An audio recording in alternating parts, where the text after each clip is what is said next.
Hello?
So, are you schooling? Are you working? Don't be shy, just let us know.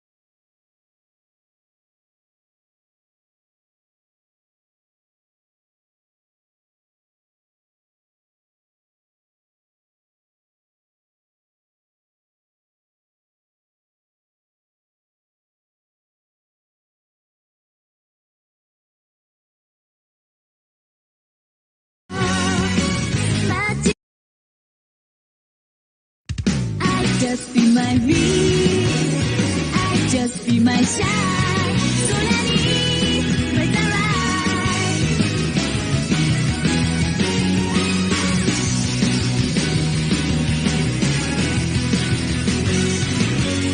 知れたい夢だって最初から分かってた。昔な勝手に何度傷ついても太陽に手を伸ばす指先のレゾナンス瞬きの間も感じたくて根拠なんていつも後付けだよ大人ぶった要請飛び越えて今 Fly free 踏み出した空に走って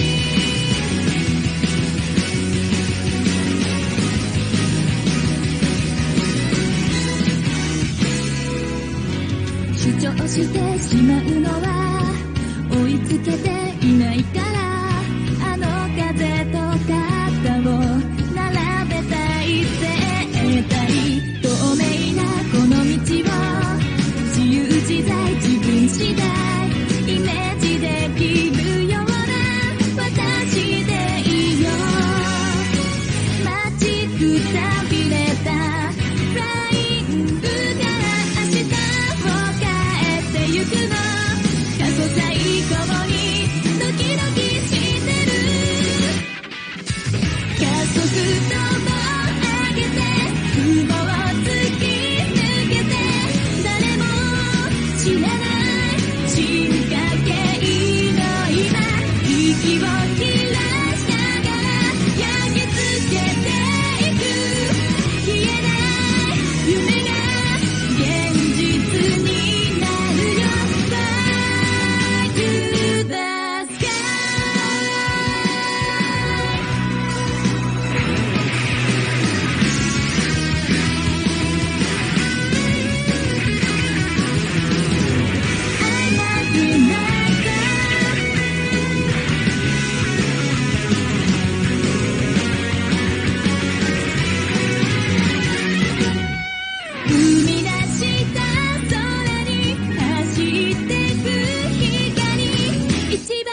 Bruh. Bruh. They just they just give us this. Just give us this. They just give us this page. This I don't know what is this. You know what? I'm gonna send this to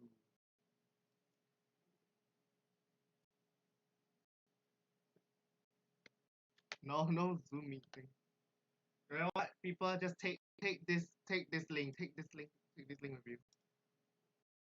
I think there's a Zoom meeting somewhere, but where is it? I don't know. Where the hell is it?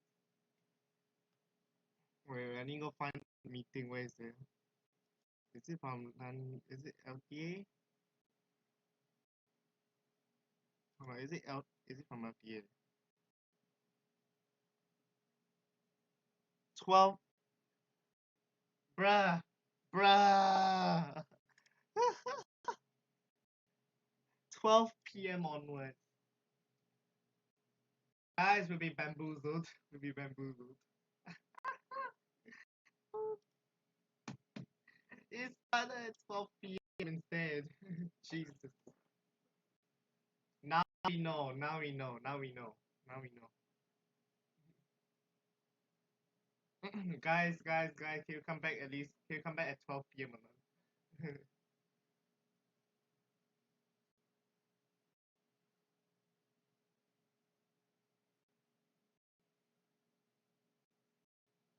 Let me just write this.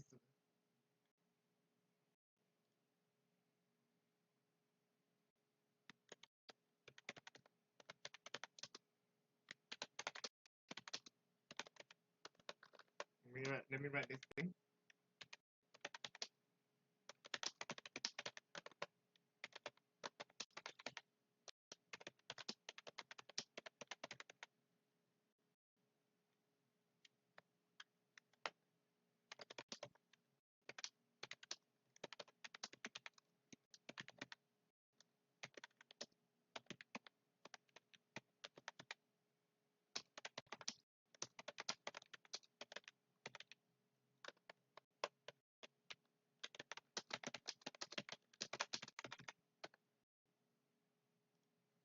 You know what?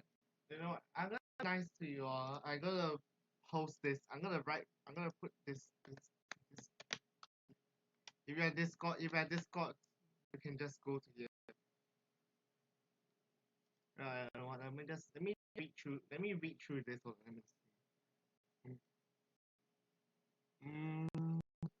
Yeah, I just blah blah blah.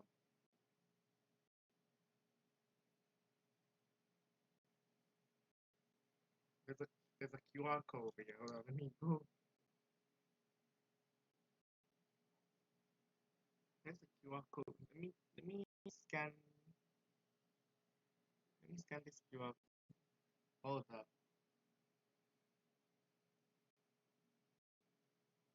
Wow, it just bring me to his YouTube, to the YouTube link. Wait, let me see. Seat. Background really. I know that yada yada yada.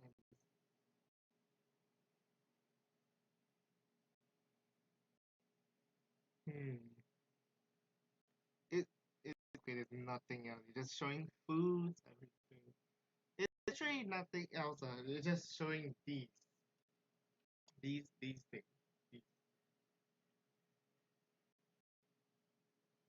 So yeah, I think for now, we can just just chill out. Upper tones. Maybe this would be useful for me to just win a prize from the open house. I'm just looking at you know. Mm, next. Ooh, there's some.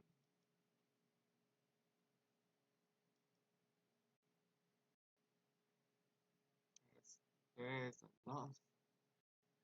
You know what? I'm printing this.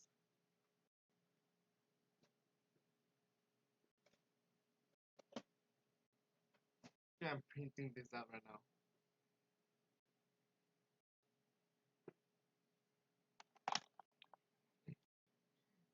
You guys can print. You guys can print this actually. You all can just. I don't know.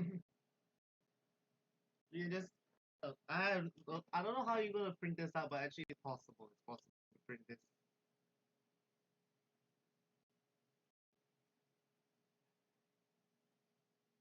You know what? Let me go to my printer first.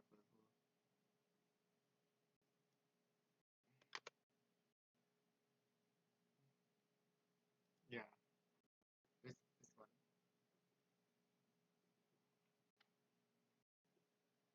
I think for now we can. I mean, chill. We can just chill out. It's not even ready.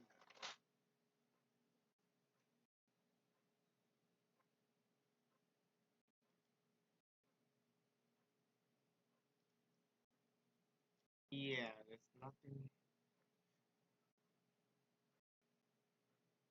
So yeah, let's just do some random stuff over here. We all can just ask questions if we want to.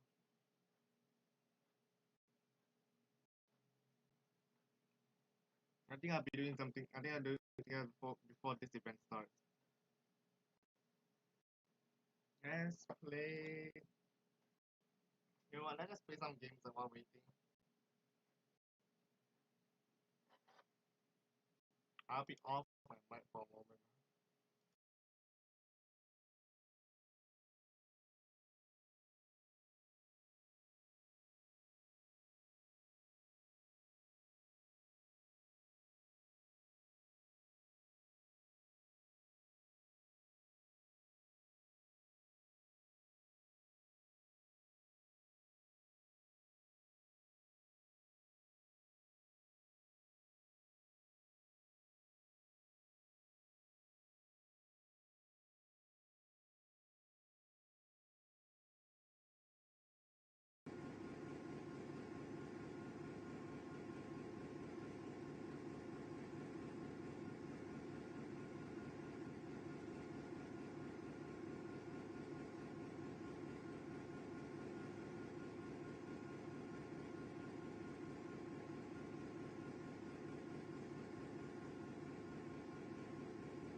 Thank you for traveling with SMRT.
Grammarly can help you write quickly and confidently, so you never have to slow down at work.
Set your alarms. The McGr-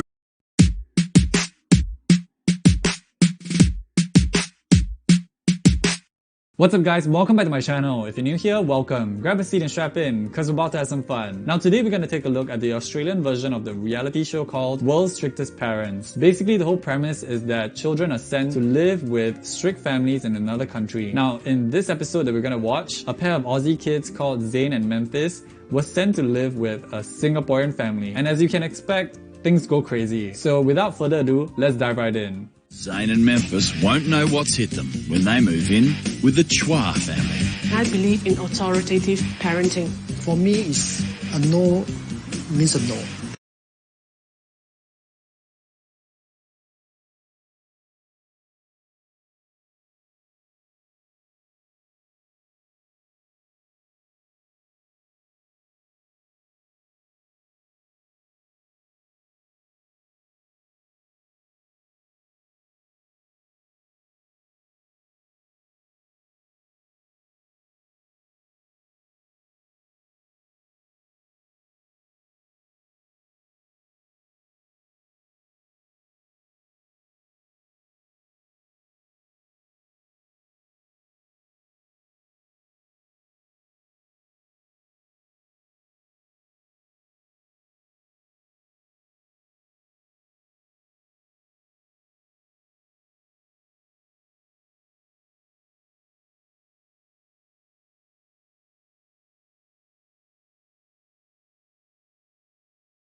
That's it. Right off the bat, this was definitely shot in the early 2000s. You can tell from the hairstyles to the clothing. But one thing that hasn't really changed is the authoritative Asian parent. I mean, just look at the mom and dad. You can already tell from the mom alone with her Karen haircut and that bold bright pink shirt that she's gonna be really quite a character. Also, when the dad said no means no, that was such a typical Asian dad thing to say.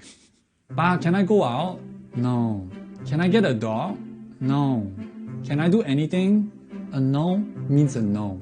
Mum Ian is a parenting coach, while Dad Meng works for a multinational bank. Their daughters Essa and Ada are straight-A students. Okay, couple of things. Why did they shoot the family in that weird angle? Because all of them were so stiff and the camera was holding on them for way too long so the voiceover could run. Mr. Tan works in finance and he has no soul inside. You know how stereotypical Asian parents expect their child to get A's? Now these parents are next level because they literally name both their children with names starting with the letter A. Like, how much more Asian can you get? My sister plays chess, so she's won a lot of awards. I started playing when I was 4. Now I'm a national player. Wow. She's giving us Queen's Gambit and you know what? Honestly, go off. My parents have quite high expectations of my performance in school. They expect me to be above average.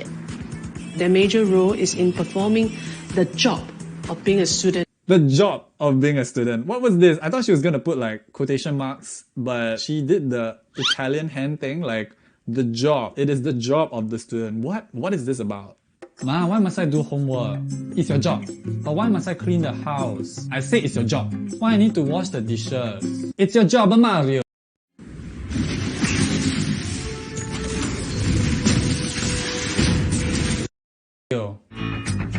And that job is performed at the most prestigious school in Singapore. Not Raffles Institution. I mean... The school literally has students flushing money down the toilet. Insert clip here. Now, I really can't wait to see them put 2 Aussie kids inside Raffles Institution because their culture clash is gonna be out of this world. For our family, we really believe that there should not be premarital sex. Even things like kissing or making out in public are already an issue in my school. Premarital sex? No way. Kissing before marriage? I don't think so. Holding hands without a marriage certificate? I'm calling SG Secure. Smoking, drinking, that's a big no-no. And the consequences are very severe. Yeah, let's not forget, a no means a no. You will be going to school and you're going to go to the Raffles Institution Junior College. Where does this mom find all her shirts? I mean, amazing style, timeless, classy, bougie, ratchet. Also, that's our first look at the 2 Aussie kids, Zayn and Memphis, and already they look so done. I hate school.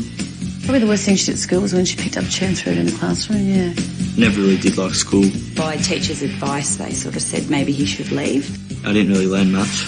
Okay, wait a hot minute. We have to talk about the hair. I mean, what is going on over there? It is insane. I don't know if this was the early 2000s fashion in Australia, but truly this must be really difficult to manage, especially in Singapore's humidity. But also going back to what one of the relatives said about Memphis, the girl. When she picked up a chair and threw it in the classroom, yeah. I think I've seen worse classroom fights than that. So throwing a chair is pretty much like level 1. And I'm pretty interested to see how far she'll go if she's pushed to way beyond that level.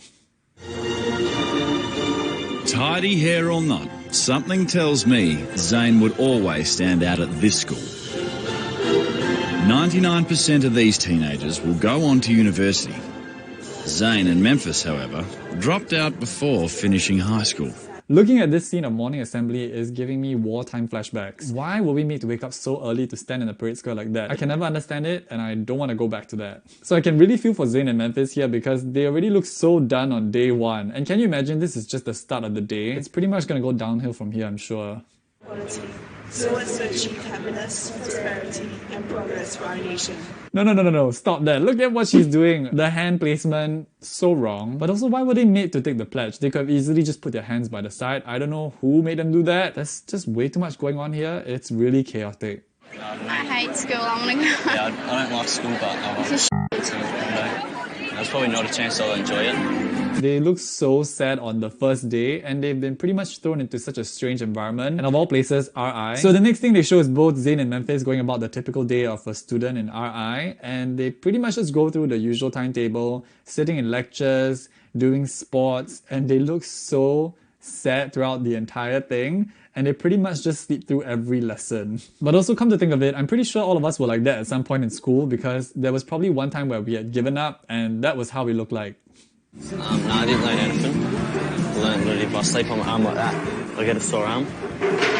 It's boring. I hate classes because we can't do anything, so we just go to sleep. There's too many people. I can't understand anything they say, and it's just altogether. She is not holding back. You can tell she is really done with being on this show and she just wants to get out of here ASAP. But also, I'm not going to ignore the fact that she just said she doesn't understand anything people say. Like, I don't know if that was subtly racist, because of course she probably doesn't understand the Singaporean accent because we talk way too fast like this. But yeah, there was probably a better way to put that. It's all about phrasing. I mean, if we go back to Zayn, for some reason his hair got bigger. Like, I don't know how that was possible, but it's actually growing. It's a living organism, which, to be honest, it's pretty cool. The school bell doesn't ring until 3:45, but halfway through the day, and our rebellious teenagers have well and truly had enough. Wow, this is clearly not going well, but I love the voiceover because it makes it sound like it's a nature documentary, like watching these two kids trying to survive in the jungle here, and they probably aren't going to make it out alive. Can we just go for a walk? We really can't skip class. We have to go to class. We'll get in trouble. Ooh, it looks like Memphis has had enough and she's gonna skip school. I mean, can we blame her? There's a reason why she dropped out of high school, and I think she's reliving the entire nightmare again. Also, I'm just thinking about the poor girl from the host family. I think that's Ada, and how she has to struggle to keep the two of them from escaping. Like, it's a lot on her because she didn't sign up for this and she's probably struggling. Memphis, you really cannot skip class.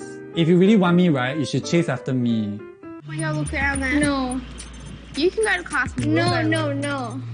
Please, Memphis, please. I know it's gonna be very boring. It's very boring for us too, but we don't have a choice. But we do. Okay, at least Ada is honest. Like, yes, school can be boring, but I also want to point out that pink dolphin bottle. Like, that is iconic. Super nostalgic to see that because that was all the rage in school if I recall, but I don't know where Pink Dolphin is right now. I'm not sure if they're still around. They probably are, but probably not with the same packaging like that. So the fact that she's drinking it and just like contemplating escaping, such a mood. At school, Zayn and Memphis are Ada's responsibility. I don't want to go to school. And if the Aussie teens walk out, Ada will be in big trouble. We'll just say it was our fault. It's got nothing to do with you. They don't care. But it's our body. We can do what we want with it. Memphis literally said, my body, my choice. I mean, not sure if that applies to going to school, but sure, I guess. I mean, it's weird that Ada is dealing with all this on her own, because if they brought in the discipline master at the school, that's it. Game over. They would have no way of escaping, and they would have to sit their butts down in class. But I guess for the purpose of the show and the drama, like, Ada is left to defend herself and also stop them from leaving. So let's see, because I'm not sure how she's going to get out of this situation. Someone has to be answerable, and you guys are not answerable, so I have to be answerable. Please, I don't want to go. Zayn? Where's Zayn going? Zayn?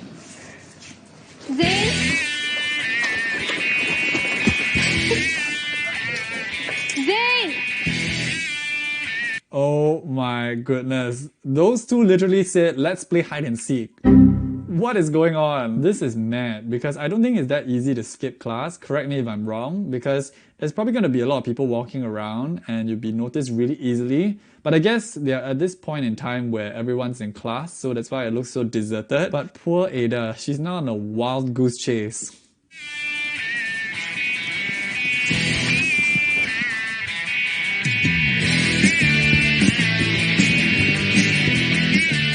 Oh my goodness, they really ran out of school. No one stopped them and the camera crew is just following them. That's just insane. Poor Ada. All she wanted to do was go to school, get some A's like her name, and then go to university like 99% of the rest. Really, I hope she doesn't get into trouble, because how is she going to explain losing 2 students under her care? Is she running after us? Wait, she's coming. Stop running, guys, stop running. Memphis, stop running. My goodness, the two of them really just said, you know what? Skip NAFA test. We're gonna make her do 2.4 right now. Okay, you know what? My parents are responsible for you. So, you guys can't go away without my parents knowing where you are. Boss, let's go. Memphis, please, do not go on I the just want to get on the bus, it'll be fun. This is unhinged. Like, the two of them are now right outside the school at the bus stop trying to make a getaway.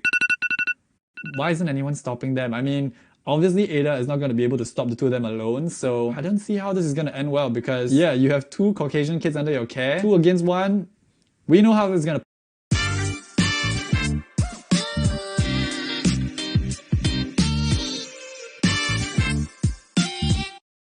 play out. I know this is difficult. I know this is something you don't want to do, but the fact that you're here in Singapore. Yeah, no, we want to go look around, that's why we're going to get on the bus. You can tell Memphis is totally out of it. She's not even maintaining eye contact with Ada. She's just like, you know what? I've dropped out of high school once and I can do it again. No, I'll bring you a look around, okay? No, it'll be fine by ourselves. No. I think so. I don't know where we're going. Hello, Mum, are you here? Ada's now desperate and calling Mum for backup. You know what? Calling your mom is a pretty good move, but you know what I would have done? I would have called, say it with me. Can you please get on another bus? Don't do that, they cost money. You're a scab. We just want to go. No, it'll be all good. She was trying to smoke at the bus stop. That's a no deal. And the way she just snatched it out of her mouth, iconic. Also, what is a scab? That's what Memphis called Ada, and I'm pretty sure that's an Aussie insult, but if you know what it is, comment down below. Ada, please let us go.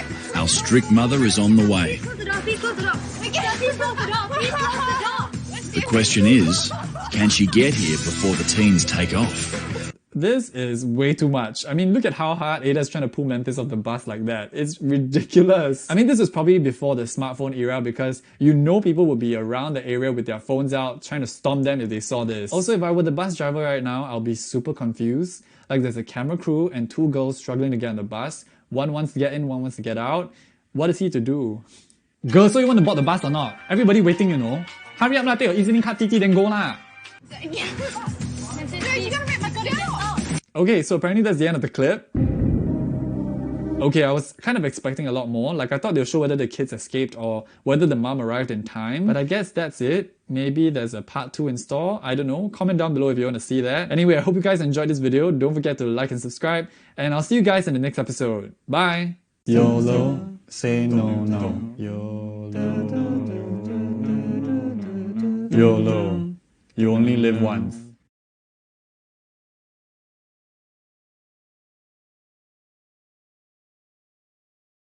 Sweet, and I really wasn't expecting Ada to be like so. Grab a seat and strap in, because we're about to have some fun. This is it guys, this is the video you've all been waiting for. Part 2 of the world's strictest parents. Now I really gotta thank you guys for all of the support on part 1, and if you've enjoyed my videos so far, why not subscribe to my channel? I mean you don't have to, but it would be a lot cooler if you did. Now if you haven't seen part 1, you should really go catch up on that first before jumping to this video because things got crazy. But not as crazy as the fact that this video is sponsored by Shopback. We did it Joe, we got a sponsor. If online shopping is low-key a personality trait of yours, then Shopback is perfect for you. Shopback is literally free money for you, and all you need to do is to download the Shopback extension on your desktop browser when you shop online. The Shopback extension will show you all the available promo codes on the website, and it's really simple to use. Just download the Shopback extension using the link in the description below, and let it automatically detect coupons and cashback for you. So the next time I want to, let's say, stock up on some new books from Book Depository, all I gotta do is to click on the Shopback extension and I can get up to 4% cashback. Or if I'm looking to buy new kicks from Adidas, I can also use the Shopback extension to get 3% cashback, which is actually not a bad deal if you ask me. Shopback also has a ton of merchants you can earn cashback from. They have brands like Nike, Adidas, Under Armour, including Shopee, Lazada, and even Taobao. You can get your first $5 cashback for free right now by using the link in the description below to sign up. So go download Shopback now, and thanks again to Shopback for sponsoring this video. Alright, so just to recap where we left off with Zayn and Memphis, our 2 main characters. Now the last time we saw them, they had just skipped school and were now at a bus stop waiting to board a bus to get into town. So Ada, who's from the host family, the Chua family, has been trying to stop them this entire time to no avail, and she's also called the mom to come down to give her additional support. So that's all you really need to know going to part 2. So without further ado, let's dive right in. Can we please go to Orchard Street Mall? They're both gone.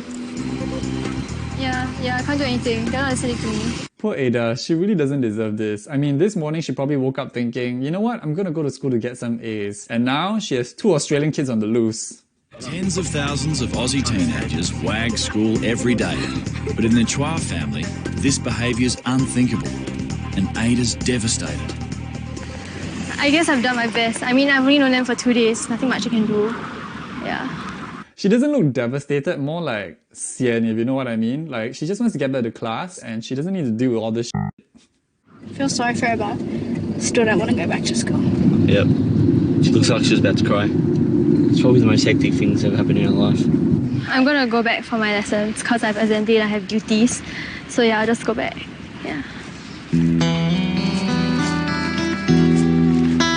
Oh man, they really went there with the sad music. It's crazy to think how Ada went through all of this in just the morning alone. Like, she still has to go through the rest of the day in class, which is insane.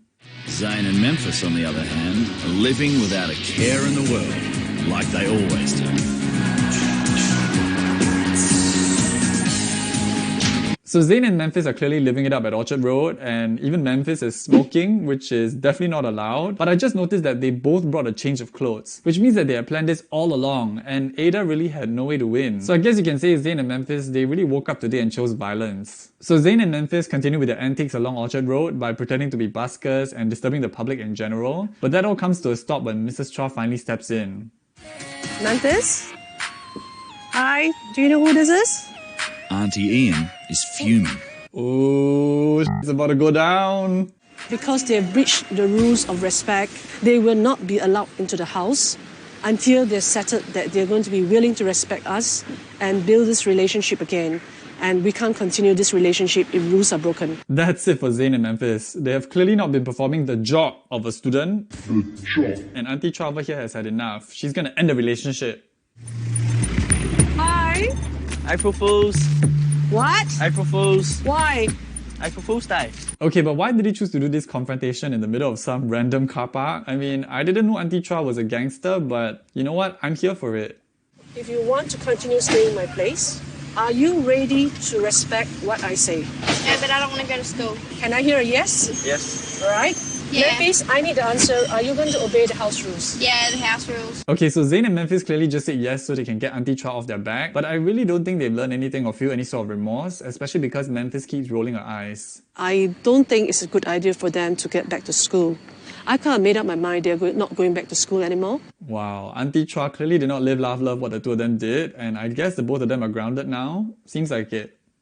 Both teens are now under lock and key and grounded from going anywhere.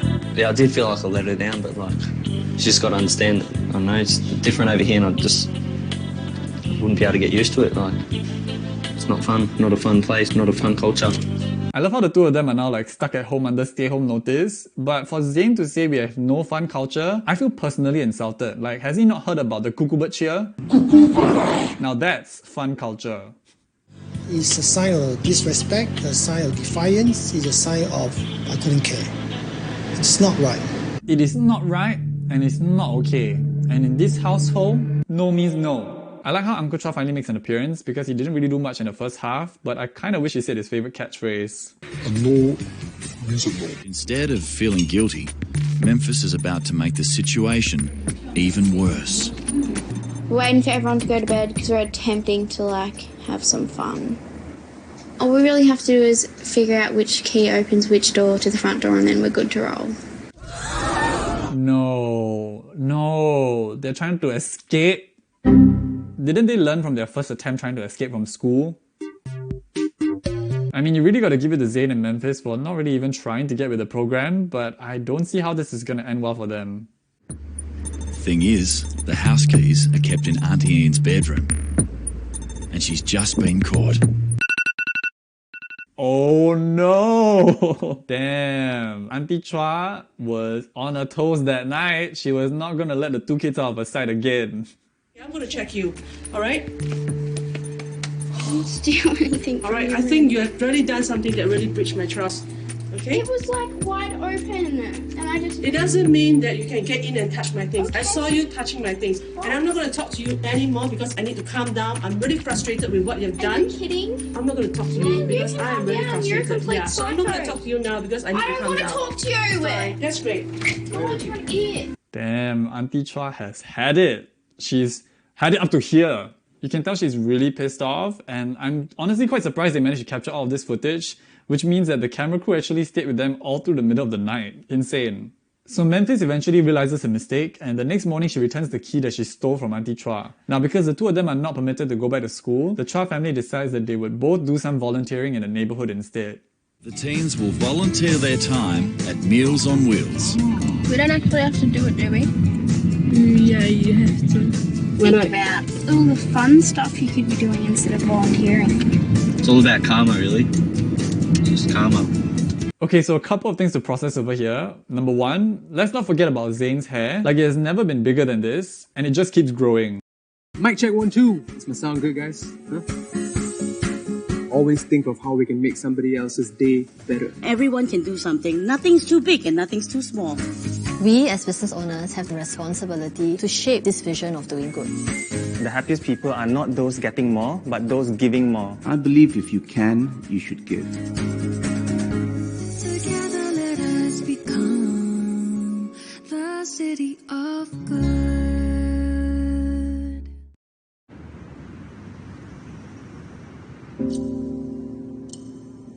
It all starts from within.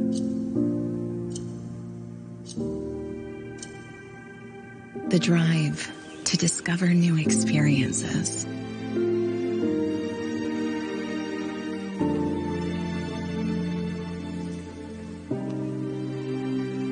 See new worlds and feel new sensations.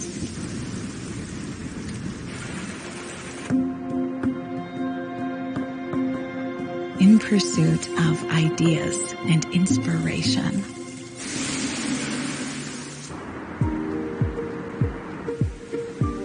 Ideas redefine what is humanly possible.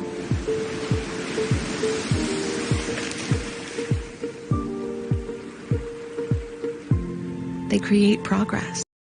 Number 2, I guess this is the return of Essa, Ada's sister, and also the Queen of Chess. She looks so done as well, like she could have been training to be a chess champion, but here she is stuck with 2 Aussie teens doing volunteering work. And finally, Zayn's mention about karma. I mean, it's great that he's self-aware, but I don't really know how involved he was in the plan to steal those keys and escape, but maybe this is the first sign that he's actually trying to change. So the Chua family brings Zayn and Memphis along to go door to door to deliver meals to the needy, and as you can see over here, Memphis is clearly loving every minute of it. But right now, it's the weekend. And in this Singapore household, that means family time.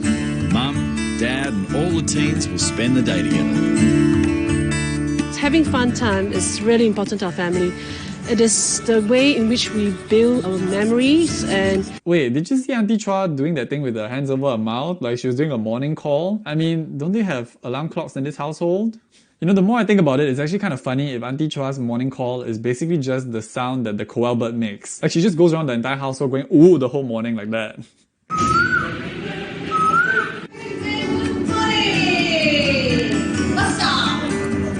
Well, it's 8:15 and to my pleasant surprise, he's gotten up and he's right now in the shower without me having to do anything to wake him up, and I think that's a great achievement. Okay, so I guess that's a sign that Zayn is actually improving. Like, I think maybe at the start he just didn't wake up on time, but now he's actually improving, so that's not bad, I guess. So for the rest of the day, the Chua family brings Zayn and Memphis out for some family bonding time, and they go to the hawker center to have a meal, followed by a luge ride at Sentosa. Did you get in trouble for not going to that lesson at school the other day? My teacher hasn't spoken to me yet. Because we're really sorry for like running away. We didn't want you to get in trouble, but we just couldn't handle school anymore. Yeah, I understand. Wow, okay. I really wasn't expecting Memphis to do a full apology like that because I didn't really think she had learned her lesson, but it seems like now she's actually trying to make amends. So I guess that's a good first step. I really appreciate Memphis coming to say sorry, even though to me it wasn't essential to whether I respected her as a person or not. Yeah, and I'm very honored that she did that. Honestly, that was kind of sweet, and I really wasn't expecting Ada to be like so mature about it. She's actually quite mature for her age to be able to like handle 2 kids running away from her care and still be so chill about it. And I just hope she didn't get any sort of punishment when she got back to school because she really did her best over here. 10 points for her. So after this, it's almost time for Zayn and Memphis to return back home to their real families, and the both of them start packing their things.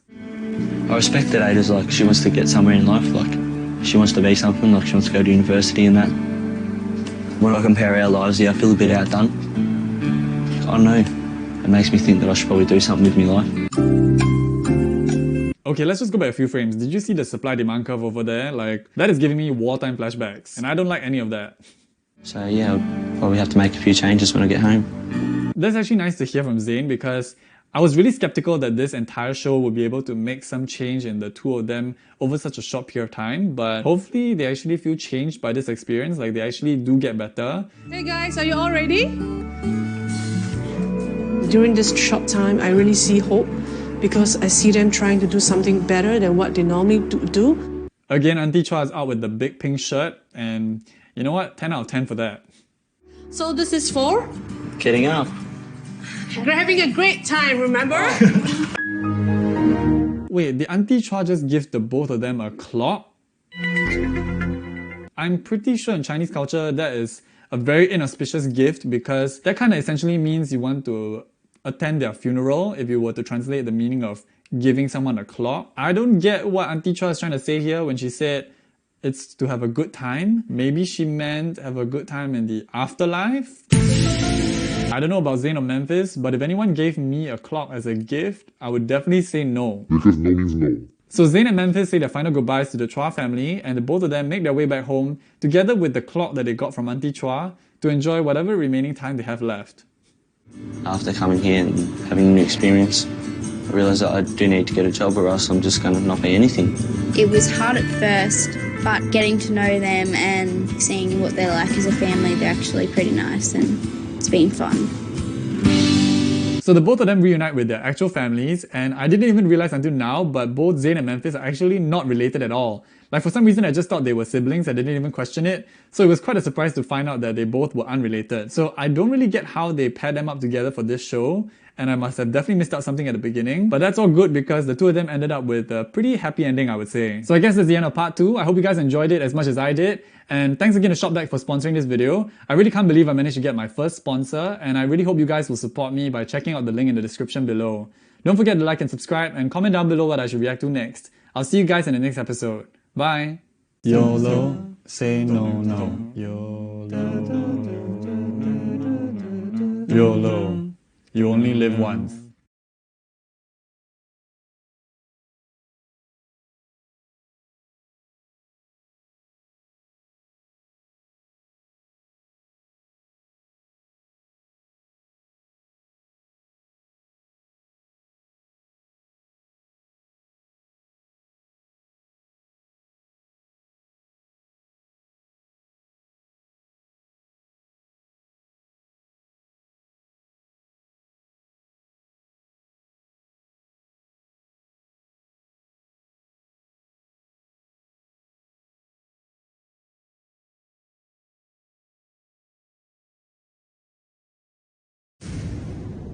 Where horror is the star. Through the characters. You know, the thing I like about movies and TV shows is that I get to live vicariously through the characters of the show. And, you know, really immerse myself in the situation and get a feel for the characters. It could be a highly conflicted drug dealer, perhaps an astute chess prodigy thrust into an antagonistic environment, or in the case of today's video, a functionally illiterate suicide bank robber. And it is especially captivating when a show is based on a true story, and thus I present you one of my favorite shows. Yes, it's Crimewatch, baby! And in this episode, we'll be following our ingenious little robber, crafting little gadgets of destruction to aid him in his robberies. Hey, who knows, maybe we'll learn how to craft a bomb in this episode. Anything's possible. Alright, let's just jump into the video.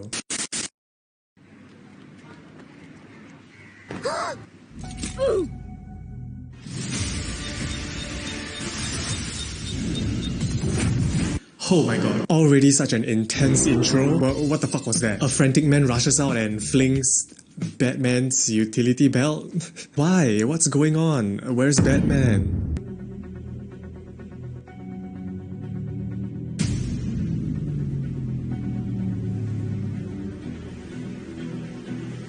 Hi, can I help you? I thought it was gonna start flashing her. Hi, can I help you? Yes, you can help me with this. Bam! Big dick pops out. But anyway, I guess that's quite a bold first move for a robber. You know, scare the victim with his big, bulging bomb. Anyway, let's see what he decides to do next. Give me all your money. Hurry up! Put your money now! Give me all your money. Give me. Faster.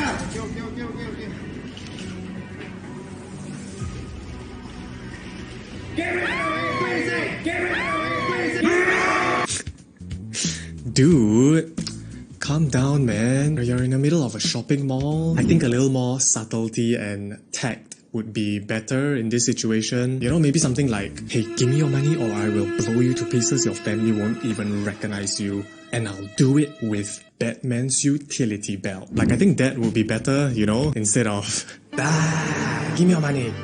Give me your money. Guys, anyone else want to come see me rob this place? Buster, put your money now. Okay. Wait. I need time to get to the money, okay? Don't give me money. This is going to explode. Go. It's going to explode. Put your money there. Hello? Oh, you little pussy. You ran away because of a ringing cell phone? Couldn't you have at least, I don't know, taken their calculator or something? At least steal something before you run away? You know, something. You went through the trouble of making a bomb, a gun, you got a butcher's knife. At least, like, you know, just, this calculator's mine, bitch. The robber is gone.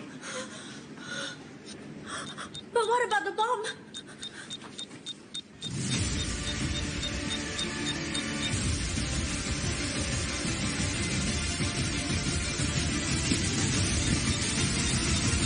Wow, bravo. What a Chad. Somebody give him a medal. I mean, the size his balls have to be to take the bomb out of his shop, run through the mall with it, and then toss it like a dead cat. But, I mean, then again, he's also an asshole for tossing it in front of a taxi queue. He probably hates the taxi surcharge rates, you know. Ugh. So expensive. Yeah, fuck you, Comfort Taxi. But anyway, Senior Investigation Officer Tae Kwang Wee then arrives at the scene and he gets straight down to business. He interviews the witnesses. A black backpack. He inspects the bomb and finds out that it was fake. Amateurish. And wow, by the good graces of the gods of criminology, a passerby chances upon the suspect's backpack and calls in to the police. I asked my neighbor, but she said it doesn't belong to her. And she also finds her neighbor sweeping the corridor of her HDB block. That's... who the hell does that? Can you describe the bag, ma'am? It's black in color, like those backpack tag. Looks very suspicious. Can you come and take it away? I think on top of calling the police, you should also call a psychiatrist for Auntie Mei Hua. She might have OCD because who the fuck sweeps all the way out to the corridor? No, bullshit. They leave trash, they pee on the stairs, but cleaning? No, so Senior Officer Investigation Officer Kwang Wee arrives and checks out the backpack, which really sucks for Auntie Mei Hua because look how many people stepping all over her floor. She's gonna freak out. Kwang Wee, fuck off, man. You're dirtying the whole place. Auntie Mei Hua just spent 3 days polishing every inch of that floor. Now, she's gonna freak out when she comes out. There's been a case of suspected armed robbery. I've sent a picture of our suspect to your police smartphones. Search the area, but be careful. We believe the suspect is armed, so be on the lookout for anything unusual. Let's go. Yes, Daddy, let's go. So Kwang Wee and his team do a search of the area. They comb through the void decks. They search the trash cans. Hey, what's this? Trash on the stairs? Auntie Mei Hua, where the hell are you? Why didn't you clean this up, you lazy woman? And then, they found something. It's the suspect's pink turban. So they bring in the K9 unit to track down this bank robbing bomb maniac. This is the evidence that we found. Okay, sir. Hey, whoa. Why you gotta be so aggressive with the poor doggy? Just shoving its face into someone's dirty turban. I can only imagine the stuff it has sniffed for this job. Was that... big sweat again. Was this... a smelly turban? Yes! Oh, this day just got exciting. Woo!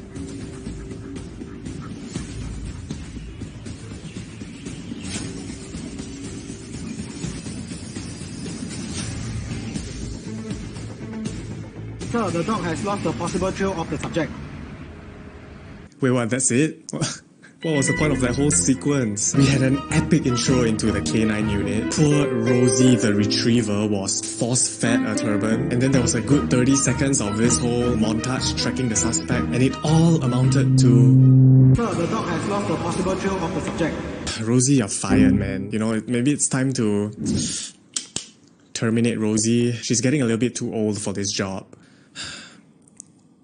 I mean, terminate the contract? Jesus, guys, have some compassion for animals. So Kwang Wee decides to pursue other leads, starting with this plastic bag that was found in the suspect's backpack. And then he managed to trace it back to a mini-mart that was located in Kampong Glam. And then they start canvassing the area. I'm investigation officers here. Look out for this man. Have you seen him? This auntie looks so terrified. What did you show her, man? She looks like she just saw her son's O-level results. Oh no. My son's an idiot. Anyway, one of the shop owners had a sighting of the suspect. So Kwang Wee and his gang head to a rubbish disposal place, or I don't know, some sort of building that houses electrical units.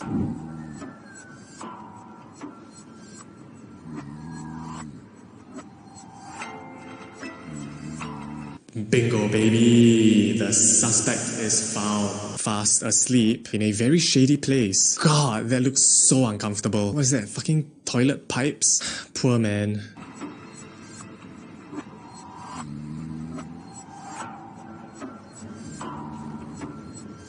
Police! Kwang Wee, you cheeky little bastard. You could have just woken him up and like gently arrest him, but you had to be all like, bah, police. Look at that poor man's face, he probably shat himself. Okay, guys, the suspect is sleeping. What a loser. How should we do this? Should we be all like, ah, police, wake up. Oh my god, he's going to freak. Kwang Wee then interrogates the suspect and he reveals that he's not actually a Sikh and that he actually doesn't need to wear a turban. I saw someone wear turban. Cannot see face properly. So if I wear turban, cannot see my face properly. Nobody know how I look like. Cannot see face properly. Cannot see face properly. Nobody know how I look like. I'm dead. I'm dead because I just jumped down to his IQ level. So let me get this straight. He thought wearing a turban would mask his identity because it supposedly covered his face. Is your face on your scalp? Why not buy a simple face mask or, I don't know, some sunglasses? Anything would have been better than a bright pink turban. I guess he wants the whole shopping mall to know that it was him. You know, like, hey, it was me, the pink turban guy. Hey, everybody, I'm robbing this place. And also he revealed that he made a fake gun using pipes, and of course the fake bomb using an electronic toy, which, I mean, I guess I gotta give him credit for that, for his amazing arts and crafts skills. I guess most people would be afraid of that. I mean, okay, think about this. Picture a bomb. What do you imagine? Batteries, flashing lights, something strapped around a body. Basically, what we see in movies. Yeah, if I saw that, I would probably toss it at a bunch of taxi cabs too. And yeah, so the bomb maniac was apprehended, and that's the end of the episode. Ooh, that was fun. I hope you all now have a taste of what it's like to be a bomb-crafting jewelry thief. If this video made you smile, consider subscribing. It's free and you can unsubscribe anytime you want. Well, thanks for watching and I will see you soon. Peace.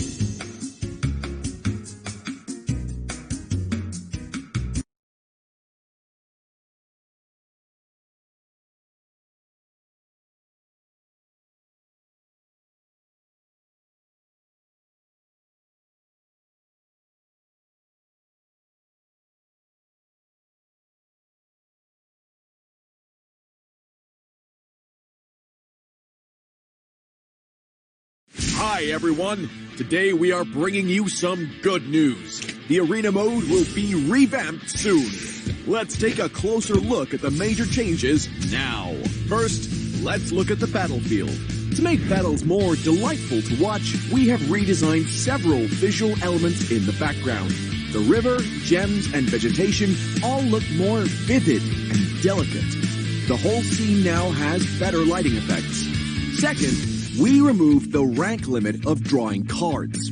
In older versions, players of lower rank could only obtain a handful of characters during my hedonistic, self-indulgent days of clubbing. And after the commotion, the guy that I was talking to took out his phone and started dialing someone up. My initial assumption that he was just calling his mom asking for dinner was shot down 5 minutes later when his homies started streaming in towards me. So I was like, holy shit, I'm gonna get my ass whooped. I need some backup too. So I took out my phone and I started calling my boys, the police. But why am I telling you this ambiguously true story? Well, it's mainly to segue into the video that we're about to watch today.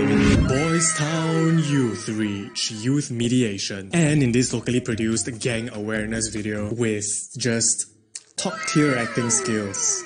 We're gonna see what happens when you mess with the wrong crowd. The kind of crowd that calls for backup because somebody broke his girl's necklace. Which is a pity, you know, because all she had to do is buy a new one from one of the greatest online shopping platforms around, Shopee.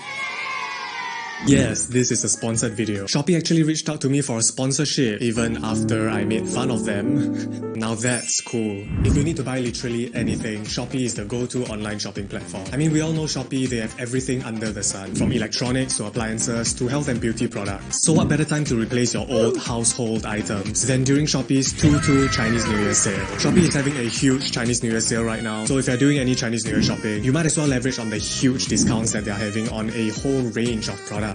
You know, maybe some of you fat souls dropped your air fryer while making some chicken nuggets. Bam, the Philips air fryer 39% off, baby. Maybe you want to surprise mommy with a new vacuum cleaner. Ooh, 50% off this robot vacuum cleaner. Shopee is also having daily 28% cashbacks on orders, daily 888 free orders, and a special What Hour flash sale at 8 PM every day. Basically a whole bunch of New Year sales and discounts which you can benefit from. What's more, from now till 2nd February, any order made will get you a chance to win a brand new Mercedes-Benz. So who knows, you could have just bought a box of tissues and next thing you know, you'll be wiping the pour off your new Mercedes. So if you need to buy literally anything, go to Shopee right now and please make use of their huge Chinese New Year sale. New users can also get $7 off a $15 spend with code ShopeeXSushi. That's $7 off if you use the code ShopeeXSushi. Also a big shout out to Shopee for sponsoring this video and for not making me do a cringy dance while reading this ad. Alright, so the video begins in East Coast Park, where two gangs are about to have an epic clash. Oh no.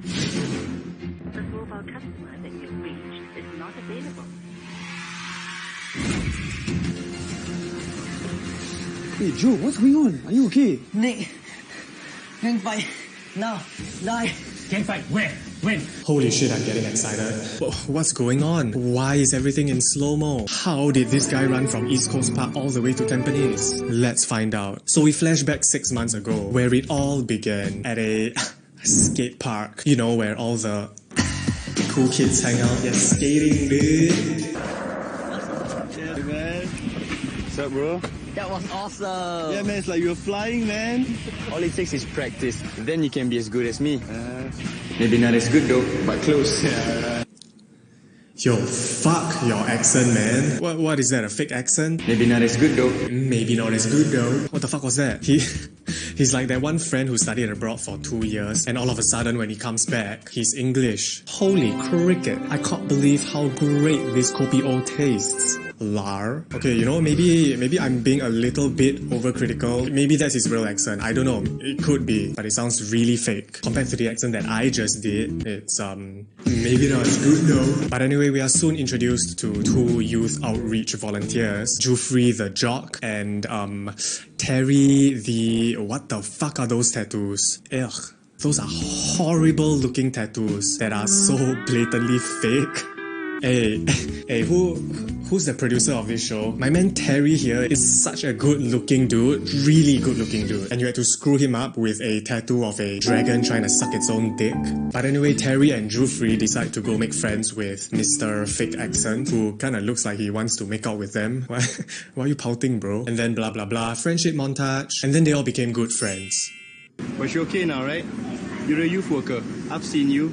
You work in the youth reach office, trying to help people like us. Only if you want it. Today, advice is a dirty word to many young people. Oh, it is? Advice? Is that the new dirty slang that youngsters use nowadays? Advice. I wanna add vice all over your tips, baby, with my huge pointer. Okay, so we've established that Terry and Jufrey are youth volunteers who are now friends with Nick and his gang. We are also introduced to Nick's girlfriend, Candy, who kinda hates youth reach volunteers. They're both youth workers. I don't know why they never really explained it, but I'm guessing she probably hates Terry's lewd dragon tattoo. But then, drama begins to stir. Because we cut to the next scene where Violet and her unimportant side character friend are devising a plan to defame Candy on Facebook by posting pictures of her drunk. She deserves this after taunting and bullying me ever since our secondary one. Candy. What do you do? Oh my gosh, is that her? Yeah, so what? Aren't girls already doing that to themselves? You know, posting pictures of themselves drunk on Instagram and whatnot. Anyway, Candy obviously finds out about this and she is not happy. Where horror is the star. I don't leave anybody behind. Not ever. I'm still gonna kill her. What's your problem? You think just because you're rich, you can do anything you like, is it? Look, I don't want any trouble, okay? I already warned you the previous time about you writing about me on your stupid Facebook. And now you have to take photos and videos of me? What's your problem? What's my problem? Oh, that was a good push. How the hell did she do that? That's like Bruce Lee's 1-inch punch, but in this case, it's a 1-inch push. You know, like. Bruce Lee's daughter then leaves Violet, but not before spitting on her face. Alright, so Violet is feeling like crap now, right? She just got power shoved in the girls' bathroom. She has spit all over her face. And even her favorite necklace broke during the confrontation. Oh, that's so sad. So she goes back home, sobbing, and then Big Brother learns of this incident. What happened to you? Why are you crying? That crazy bitch did this! What? She not only destroyed my bag, Mama gave this to me. It was so precious to me. Look at what she did. And boy, he is not happy. So what does he do? Hello, what? Stand by for action. Nobody bullies my sister. Where can I find this candy girl? Alright. Things are starting to heat up, baby. Koko is angry already. Oh, you made Koko angry. Look at his face. Ooh, he is pissed. You know, you never want to mess with someone who's wearing a polo tee with a chonky gold ring. Nothing good will come out of it. Trust me. He's either gonna beat you up or he'll sell you a useless investment plan. Alright, then we cut to Nick, who apparently found a new job. Yay, good for you, Nick. And he happens to be very good at fixing things. And then his girlfriend Candy drops by and they have a sweet moment. Aw, so cute. Baby, housework, I'm so proud of you. Yeah, I'm proud too, but maybe not as proud as you though. And then oh no, guess who arrives next? Hey! Are you Candy? Who are you? I am Vice Brother, Peter. Yes, it's Peter, the gangster insurance agent. Oh no. Oh, this is bad. This smells like trouble. Nick and Candy are gonna leave the place with a useless investment plan. Oh no. What a tragedy. I want a girl to kneel down in front of my sister and apologize. She can come peacefully, or my guys will get her. Yeah, right. Hey! So after molesting Candy's arm, Peter and gang decide to leave the place, but not before he writes something on a piece of paper. Wait for the big guy to go and give it to him. What is this? Time and place where we settle this. Alright baby, it's time to settle this with a good old gang clash. Let's go! So Nick and his band of misfits gather at a location provided by Peter. But while they were waiting, this happens. Hey bro, I think I got stomachache. I join you after I break up, okay? Okay, go. They coming in 10 minutes. Okay, I'll be back soon. I can't wait to hunt down that guy. What the fuck, man? Joel! Bro, Joel? Are you fucking serious right now? We are about to engage in one of the biggest gang fights in our gangster career, and you need to take a shit? Now? Nick, why did you even recruit this nerd into your gang? Oh my god, just look at the way he speaks. I can't wait to hunt down that guy. I can't wait to hunt down that guy. What kind of loser gangster speaks like that? And it's obvious everyone in the gang hates him. Just look at their faces after he leaves. But anyway, it is soon revealed that Joel fabricated the whole taking a shit story because he went to snitch on his own gang. Hey Joe, what's going on? Are you okay? Nick, gang fight. Now, die. Gang fight? Where? When? Now, at the skate park over there. Come, let's go. Yeah, way to go, Joel. Now the whole gang is gonna hate you even more. And you even gave Terry and Jufrey the wrong location. At the skate park over there. What skate park? That's not a skate park.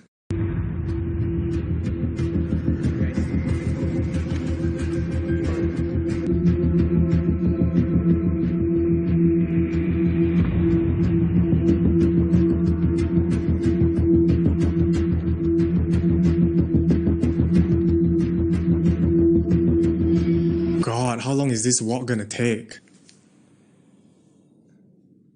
Hurry up, man. How long does it take to walk across the void deck? Hey, stop! Boo! Fight, fight, fight. I'm Terry. There's no need to fight. If she crawls on her knee and apologizes to my sister, then there's no need to fight. Not gonna happen. Yeah, that's not gonna happen. So fight already. I would gladly crawl over and apologize if it was my fault. But his sister started it first. She attacked me first on the internet. Big coward. I thought she attacked you first in the toilet. I only did it after she made fun of me, called me a rich bitch. Yes, but only after you pissed me off with your stupid face. I should have punched you in the face in the toilet. Your stupid face. I should have punched your stupid face. You know, I have a feeling that most fights and gang altercations happen because of girls. Like, you know, God, that girl called me stupid. And then after that she stared at me. And then all the boys are like, yeah, baby, time to flex my throbbing ballsack full of testosterone. So you're trying to say that my sister started everything? No. It doesn't matter who started it. It always takes two hands to clap. This is about honor, Terry. She cyberbullied Candy. Hey, you stupid idiot, you cyberbully my girlfriend? Huh? Who's coming up with all these brilliant dialogues, man? Cyberbullying. I mean, I get cyberbullied every day, so I guess I'm gonna have to beat all of you up for making fun of my forehead. Yeah, you better watch out, huh? I'm gonna get a guy with fake tattoos to beat you all up. You're all dead. Terry? Here's the time and location. Bitch. But anyway, two police officers then show up to this gang fight Shaolin showdown. But really, I don't know what's the point of this scene because the police officers leave like 30 seconds later. And then Nick says this out of the blue. I can fix that. What? The pendant, I can fix that. Are you sure it can be fixed? Anything can be fixed as long as you want it to be fixed. Damn. That's deep, bro. Anything can be fixed if you want it to. Shit. Nick gets it, man. He gets it. So then Peter hands over the broken necklace and the group's disbanded, which kinda sucks because I really expected them to start throwing hands. But hey, I guess this is the happier ending. And that's the end of the episode. I hope you guys learned something today, and that is to invest in a good tattoo artist. I mean, the two groups of gangsters probably listened to Terry because they felt so sorry for his ugly tattoos. So always find a good tattoo artist. And yeah, that's it for today's video. Thank you so much for watching, and thank you to Shopee for sponsoring this video. So yeah, I will see you soon. Or maybe not that soon though.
If there's one show that has stood the test of time, it would be Crimewatch. One of my favorite TV shows of all time. I mean, what's there not to like about it? You get to learn about crime, it is full of suspense, and do I even need to talk about the high caliber acting portrayed in the show? Ooh!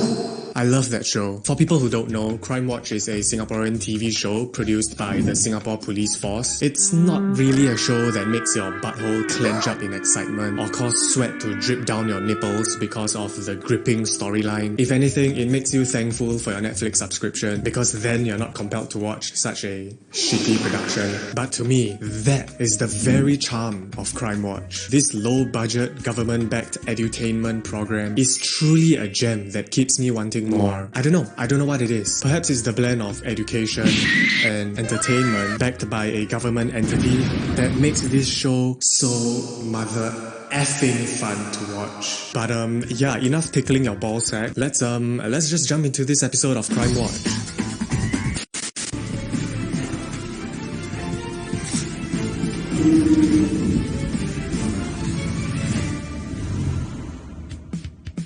Alright, so this episode starts out with a group of friends hanging out at a bar that apparently has no one else in it. And the very first dialogue that we hear is this. How about me and Bella? Forgot about us? Yeah, Gina's right. We must chest again. Gina's right. We must chest again. We must chest again. We must chest again. Who the hell talks like that? Yes, we must cheers again. Gina's right. We must cheers again. Like, wouldn't a better line be like, how can you forget about us? Let's cheers again. Not, we must cheers again. We must cheers again. You know what? Okay, I'm being too critical of the show. It just started. Let's just see what happens next, okay? Sorry, I'm just really excited to show you guys this show. So yeah, the friends are hanging out in the bar, yeah, chit-chatting. Ooh, yeah, we must cheers again. And then bam, the intruders arrive. And they start beating them up. Oh no, ooh, ah. And the reason that they started beating them up is... Why are you staring at me just now? What's your problem? Yeah. Staring. Oh. Of course. Staring. Who would have guessed? And then the bad guys decided to leave the place and they separated into two groups. And then bam! Ayo! He bumps into another guy. Ayo! And he bumps into him so hard that it fucking pushes the victim away like a force field. And it utterly shocks the victim. I mean, he probably pissed his pants, judging from how terrified his scream was.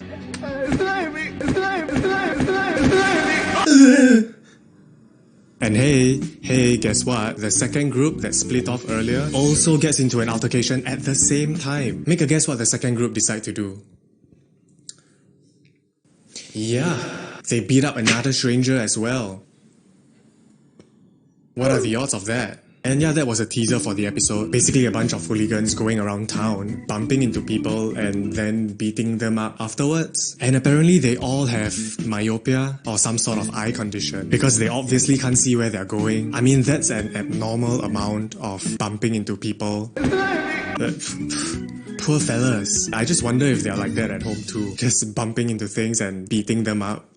So following that, our resilient police force was informed of this attack and they processed it through their Nintendo console. And then bam, top dog Alpha Daddy, Senior Investigation Officer Hilmi arrives at the scene.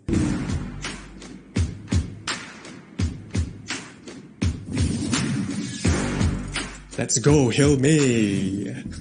And then he starts inspecting the scene while smoldering like Dwayne "The Rock" Johnson. I like how every investigation officer enters the scene like that.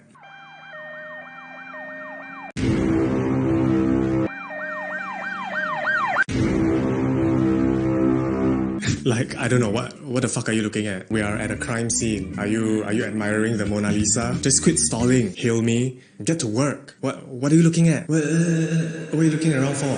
Just get to work. And then comes one of my favorite moments in this episode. So here's the thing about Crimewatch. Because the budget is so low, they sometimes get real police officers to, appear in the show. And they always get them to describe the crime scene in one of the most driest, most stone-cold acting I've ever seen. I mean, it's obvious that they're trying so hard to memorize the script lines. Sir, the attack happened about 20 minutes ago. a group of men entered the pub and attacked the two victims. So the victims were badly injured and they were conveyed to the hospital. So this gentleman over here is the owner of the pub, whereas two ladies over there are the roomsters. Okay, thank you. The attack happened at 2 a.m. The victims were badly injured and were committed to the hospital. This is the bar owner. These are the victims. Alright, so top dog investigation officer Hilmi went on to interview the witnesses and gather information. Thank God he didn't smolder the whole time, otherwise the show would have been 2 hours. And then the team went back to HQ and they managed to identify the perpetrators. And then Daddy Hilmi hatches a plan. He calls for a pre-operation briefing. Let's gather our men for pre-op briefing. He briefs the team on the plan of attack and how shit is gonna go down. The team carried on their plan and they arrived at the suspect's home, where the suspect greeted the officers with a face of perpetually wanting to fight somebody. Muhammad Asli bin Abdul Hamid? Yeah, why? Yeah, why? Yeah, why? Yeah, why? A lot of pent-up anger in him. Like, what happened, bro? Did you just burn your eggs while cooking? Yeah, why? So angry. Hi sir, are you Nicholas? Yeah. Why? Hi sir, your GrabFood order's here. Why? Did you order 5 bubble teas? Yeah, why? I'm just gonna leave it on the floor. Why? And then this is what happened next. Senior Investigation Officer Helmi, you're under arrest for writing.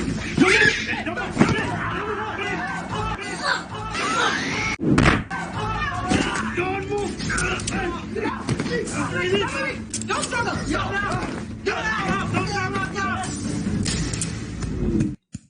Good job, boys. Good job. We got him. Good choreography, very smooth, very natural. Except for this guy who decided to run into the kitchen for God knows why. What was the strategy here, my guy? Where the fuck were you running to? You wanted to run into the kitchen and leap out the window? Let me show you guys how it should have actually went down. A more realistic scenario, less all the dramatization and action-packed sequences.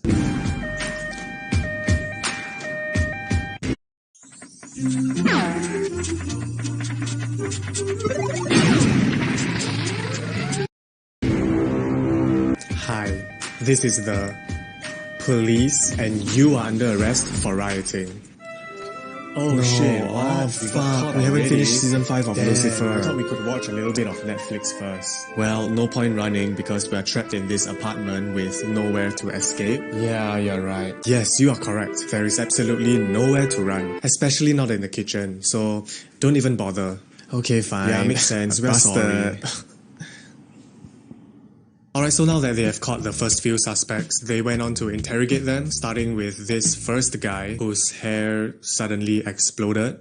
What did they do to you? Did the police strap you onto the roof of the car and drive you down here? His hair looks like he's been sitting in front of a fan for 3 days straight. You know what? It actually kinda looks like an evil Wolverine. And then a series of flashbacks occur as the suspect recalls the incident. My girlfriend was crazy angry. She wouldn't even listen to anything I said. Then this guy walked past. The way he looked at us. Never see boyfriend and girlfriend fight before, is it? Oh, come on. Come on. That's what happened?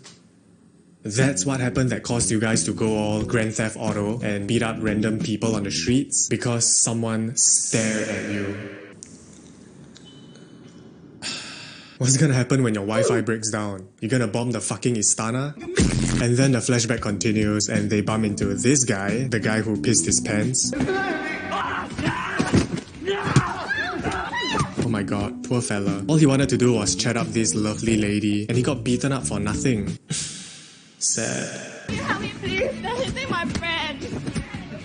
Stop! Stop! What are you doing? Stop! What are you doing? What are you doing? Stop! What are you doing?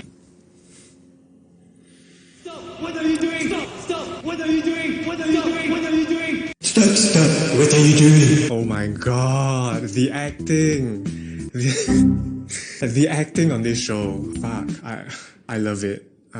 Crimewatch. That's A1 acting.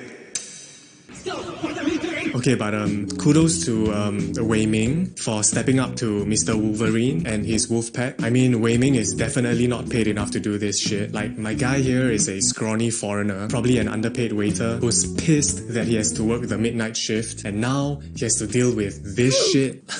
come on, cut Wei Ming some slack. Oh no, Wei Ming! Wei Ming! Oh no, Wei Ming.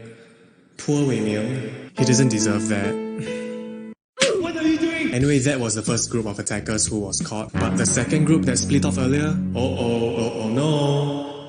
Where are they? They are still at large. So Daddy Hilmi still has work to do. His team went on a street prowl to find the missing suspects. And ayo, oh, Hilmi finds one of the suspects taking a smoke break on the roof. Oh, littering. We got a litter bug. NEA, littering in our spotless garden city.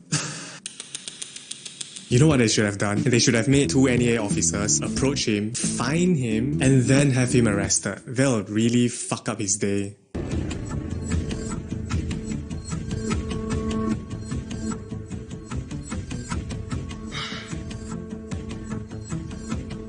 What's up with those unnecessary hand gestures?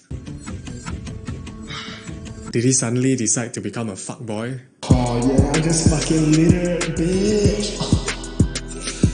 Fuck cleanliness. Anyway, he gets arrested along with the 2 remaining suspects. One of them decided to turn himself in, and the other got caught at a roadblock. And that's it. That's how they all got caught. That was fun. Hope you guys enjoyed my review of this episode of Crimewatch. I mean, I've talked about MediaCorp productions before, but this show is an exception. I think it's good that it's educating the public of the different kinds of crimes in Singapore in an oddly entertaining manner. Yeah, anyway, thanks for watching, and I'll see you next week. Love you guys.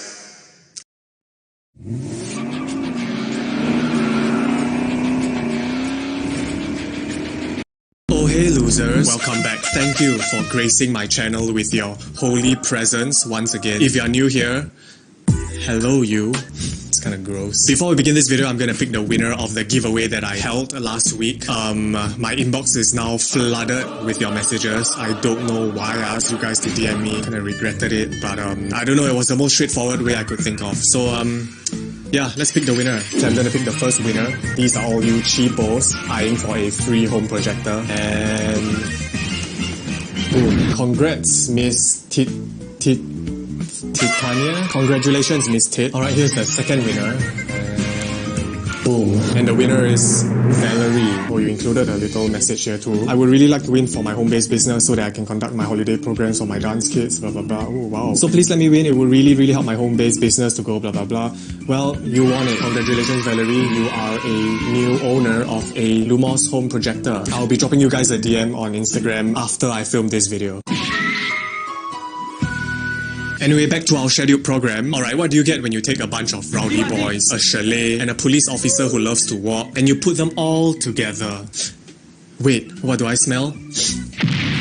It's Crimewatch, baby. And you know, I thought my days of reviewing Crimewatch videos were long gone. I've put down my inspector cap for this review series. But then I came across this episode and it was just too good not to share. So without further ado, let's take a blast to the past, to when chalet gatherings were cool, and when it was cool for guys to have fringe covering half their faces. It all started at a simple birthday party. Larry had booked a chalet to celebrate his 18th birthday with a small group of friends. Hey, thanks. Oh yeah, introduce me to my friend. Okay. One of them was 14-year-old Lam, a student. Although Lam wasn't a member of a gang, he mixed around with friends who were. Oh, fuck me, look at that mop hair. Doesn't that just bring back memories? Hey bro, my fringe longer than yours, bro. So anyway, the episode begins with Mop Hair Boy meeting Gerald, and of course, what do you do during a chalet?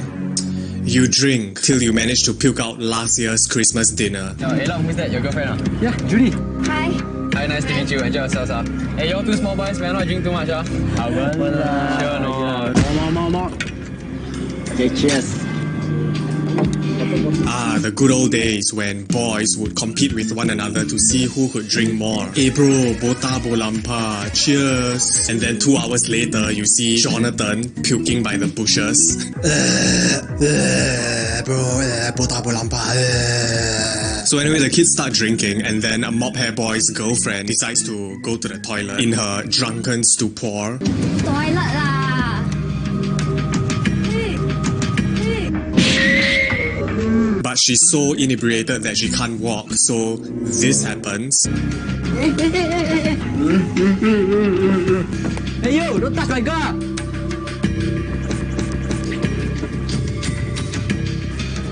Hey, why touch my girl? Naughty.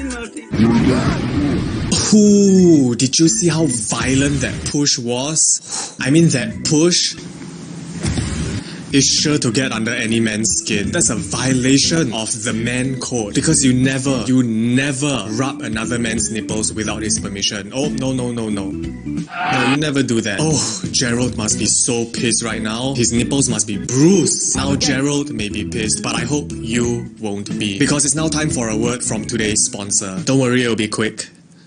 This is your work table, and it sucks, but you know what doesn't suck? That's right, it's the OmniDesk, baby. Did you know that your work desk is the most overlooked part of your workspace? Why support the heavy weight of your failed ambitions with a shitty table when you can now procrastinate on Singapore's #1 custom desk? Experience the perfect desk height. Whether you're sitting down watching your favorite YouTuber or standing because your back hurts from carrying your shitty teammates in Overwatch, the OmniDesk is the perfect table for working from home. And it comes with a variety of tabletop finishings, from micro-textured wood to solid wood offerings like their brand new Ichi collection. OmniDesk also has an entire ecosystem of accessories created specially to improve your OmniDesk experience. From monitor arms to anti-fatigue mats, the ecosystem is infinitely expandable. I mean, just take a gander at my beautiful workspace. Don't need to feel jealous, because now you too can have this workspace. All you need to do is go to theomnidesk.com. So if you are in need to upgrade your shitty ass workspace, check out the OmniDesk at theomnidesk.com. And thank you OmniDesk for sponsoring today's video. So following the violation of Gerald's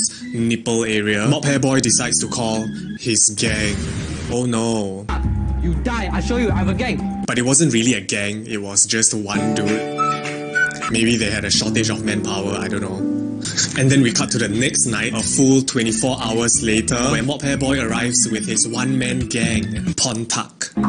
The next day, Pontak arrived at the chalet and met up with Lam. You know I touched my friend's girl, right? It was just an accident. Small boys shouldn't be touching girls. What time are you going home? We settle outside. They have a small altercation, and then Mop Hair Boy, he does this. Oh, and thought he could, as he believed.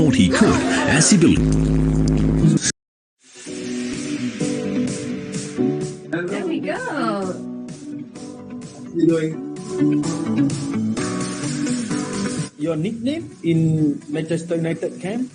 From Pizzo.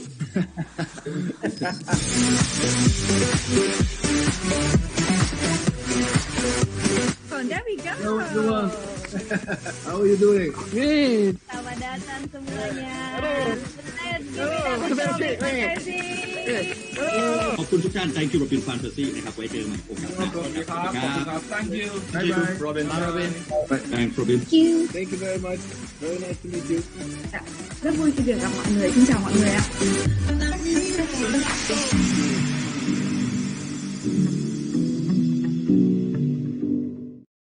Ooh, terrifying. Oh, I mean, a Mop Hair Boy he is surely an S-tier gang member, rubbing rival gang members' nipples, and then he does this gesture with such finesse. Oh, truly a top-tier gang member. You won't see anything like this in Singapore. Even Gerald's friends are laughing because they all know that Gerald is just not as good a gang member as Mop Hair Boy is. But anyway, Gerald then decides to call his gang leader, James. Someone here looking for trouble. I think he want to whack me. Hey, can you get the gang to come down and teach me a lesson or not? James was the gang's coordinator and spokesman. And apparently James he's the spokesperson of the gang. Like, wow, gangs these days have such good PR and marketing strategies, eh? Hi, good afternoon. I am the spokesperson of the Scorpion Gang. In the last quarter, we have become the #1 gang in Singapore. We have increased our recruitment rate by over 40%. And recently, we have discovered a new technique to punish our rival gang organizations. It is called the nipple push. Alright, so after Gerald made his phone call to James, it is revealed that Pontac has been sitting at Gerald's party the whole time. Not really sure why. Like, so he crashes Gerald's party and then he sits down to have a drink at his party. I mean, Pontac sure has some ginormous steel balls to be doing that. What happened there? Was he like, are you Gerald? You molested my friend's girlfriend? You're gonna die! You're gonna pay! You're gonna... Is there ice lemon tea? Can I have some first? My throat's kinda dry, bro. You mind if I have some? But you're gonna die. You're gonna pay after I drink the ice lemon tea. Be right back. Pontac, let me talk to the Thai boy. Hey, Thai boy, my friend want to talk to you. Yes, what's your problem? Hey, you dare bully my friend, is it? Hey, no point talking on the phone lah. Want talk, come on talk, face to face. Sad. 1 hour time, outside Burger King. Sad, 1 hour. Take your phone back. Your friend looking for trouble. Whoa, did he just twist? What the fuck was that? Is that a new gesture for fuck off? Hey, fuck you. Fuck off. Also, I just love how Pontac talks. Like the tone, man, it's all about the tone. He is the penultimate embodiment of a Singaporean gangster. Because that's exactly how the young ones talk. Hey, kena, later we going McDonald's.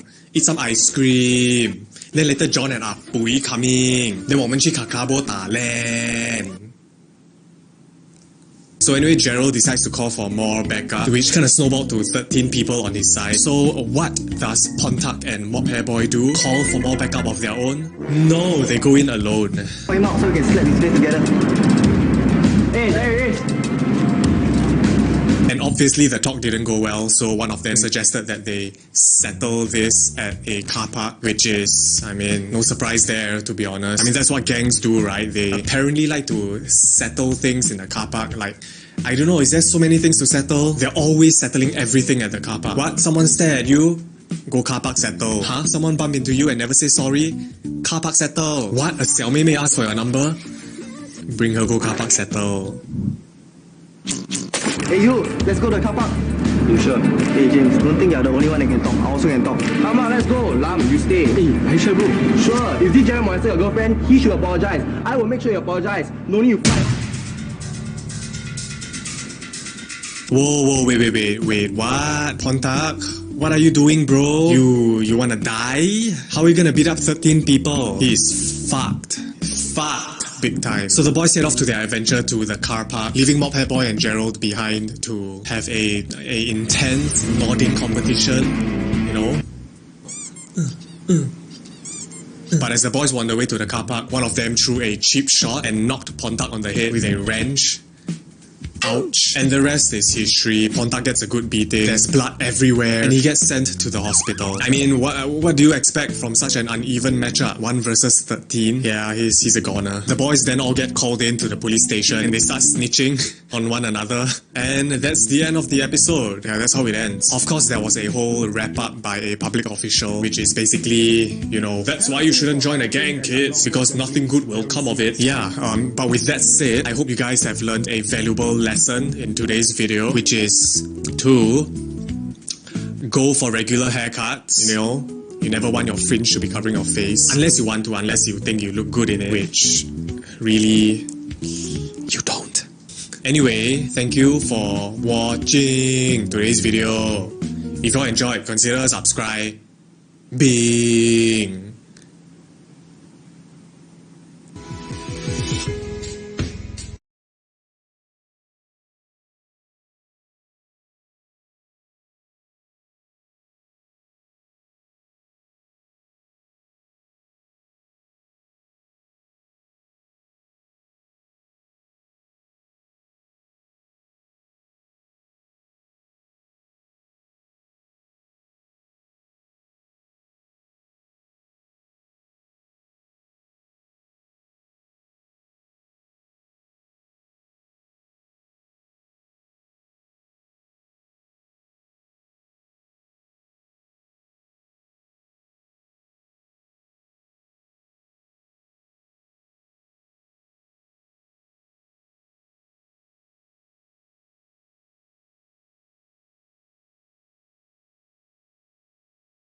Hi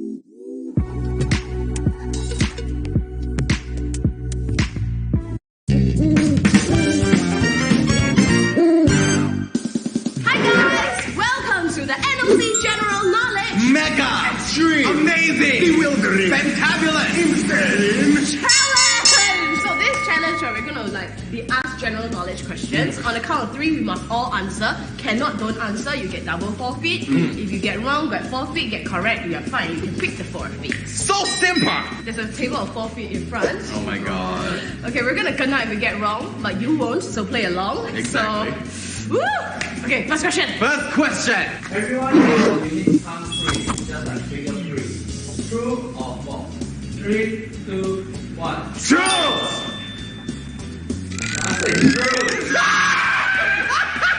I thought it's a trick question! Stop it! It's a trick question! You're going down! Which should we choose? Oh, I'm wondering why there's that lone nugget. I'm just hungry when I see it, honestly. Okay, let's just choose like lipstick. We choose this one. That's a trick question, you idiot. What's that a trick question? Look at that. So pretty. I think we should have like the enemy, you know, like no! Oh yeah. Am I not pretty enough? Female kangaroos have 2 vaginas. True or false? 3, 2, 1. False! Fuck. The answer is false. Yeah!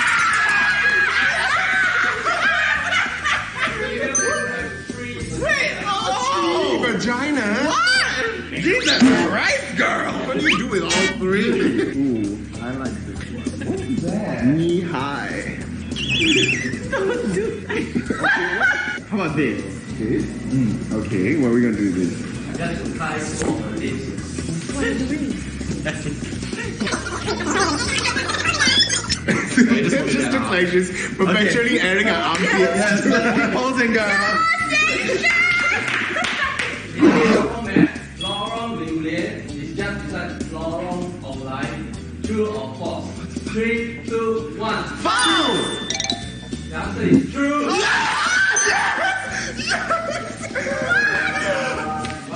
Oh, head! Yeah, get in, girl. Oh, wow!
and welcome to TEL2. This is a 3-episode series where we'll be giving you an exclusive preview into the Thomson East Coast Line 2 stations before they're open to the public on the 28th of August. The Thomson East Coast Line is Singapore's 6th MRT line, adding 32 new stations to our existing rail network and will be open progressively in 5 phases. I'm currently at Woodlands North Station, one of the 3 TEL1 stations opened in January last year. 6 more stations spanning 13 km will be opening in the second phase, comprising of stations Springleaf, Lentor, Mayflower, Bright Hill, Upper Thomson and Caldecott stations, expanding our network and providing alternative travel routes. In this episode, we'll be taking a sneak peek at stations Springleaf and Lentor and explore interesting places nearby. So let's head on down to Springleaf to meet up with 2 of my friends and start exploring! Let's go! Okay, the train is here. Let's go.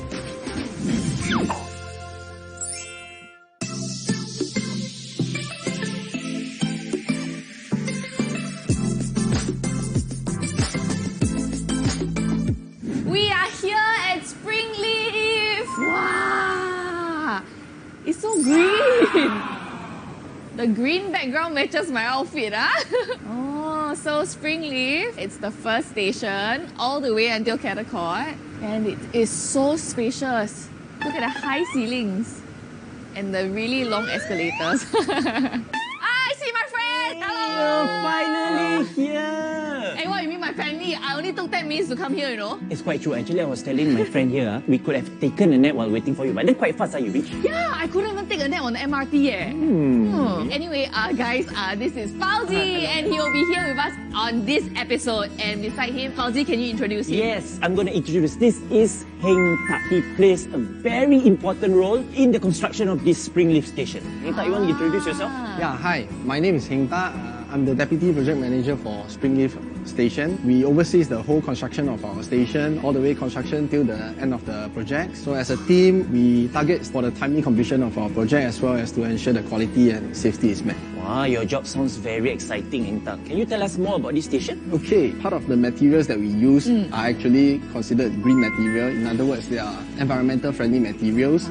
Some materials like low VOCs paints, low volatile organic compound paints that emit lesser air pollutants, or some of the materials like the sanitary fitting and our washrooms, which are actually under WELS labels, more water-saving features, or as well as those cladding or ceilings that we use, right? You cannot see, but actually they have Green Label certified, as well as it's considered as sustainable materials. In this station, I think I can breathe in fresh air already. I think that's me because I just farted. Hey, also green, Mark. Natural. So actually this station is really green, like eco-wise and also visually, right? Yeah. Is this green an intentional one? Like, can you explain more about the artwork? Sure. This is the art in transit for Springleaf Station. The name of the artwork is Trees of Memories, with the tree as the main anchor itself, along with the artifacts and objects surrounding it. It is taken and inspired from the nearby shophouses, as well as the lush greeneries around Springleaf Station. We hope that this creative combination will create an element of fantasies when passengers or visitors alike to our station. I think green essentially is a very calming color. Yeah. So imagine after a long day of work, right? You come home to this green, you feel a lot better. Yeah, but after a long day of work also, right, you feel hungry also. So now I think you always hungry one I'm a growing up boy, I'm sorry. You growing up 20 years ago, is it? So, okay, Heng Tak, is there any place that you can suggest here around this? I can be your tour guide. Alright, man. Okay, let's go. Hey, actually, Heng Tak, the signages look very different from the normal MRTs. Yep, you're right. Actually, the revamped signages along TEL line, greater in contrast to help for commuters, groups such as seniors, for better wayfinding. As you can see, it is clearer from afar. Yeah. Yep. That's true, seriously. But the most important question, where to find the makan places? Okay. So, for the makan place, from entrance to, some of the good food will be the famous Springleaf Prata. That one. Springleaf Prata! Then you see, you hit the spot. The famous first outlet of Hans here. Oh. As well as if you go from entrance 1, you will see the famous Ampang Yang Tau Fu. I think we should go to the spot. Prata place? Yes. Forever hungry kid, you. So this is the first Hans outlet that we have mentioned just now, as well as the Springleaf Prata that you want to eat. Okay, thank you, Heng Tak, for Thank you. taking us around. Thank you very much. We're Thank you. gonna go get our food now. Okay, enjoy your lunch. See you again. Bye. Bye. Hey, come.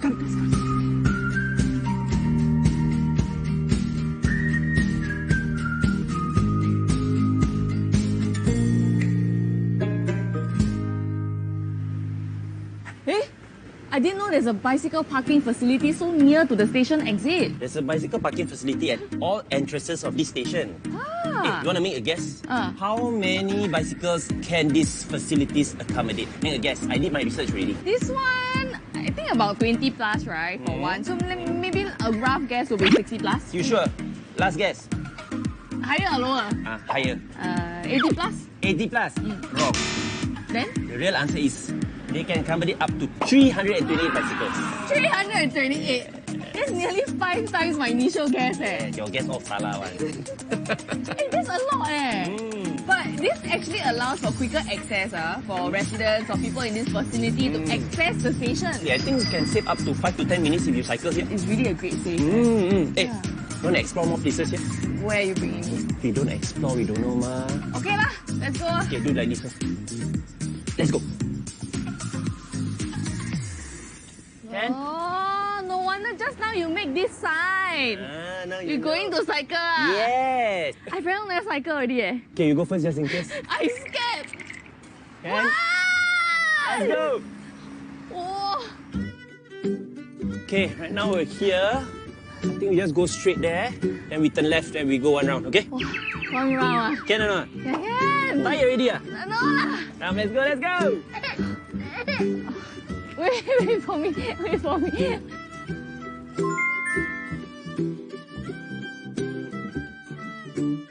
No energy already. So shall we go there? I explore enough already. Let's go, let's go. Quick!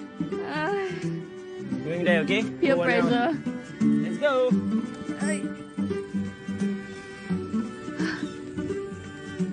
Okay, we're here.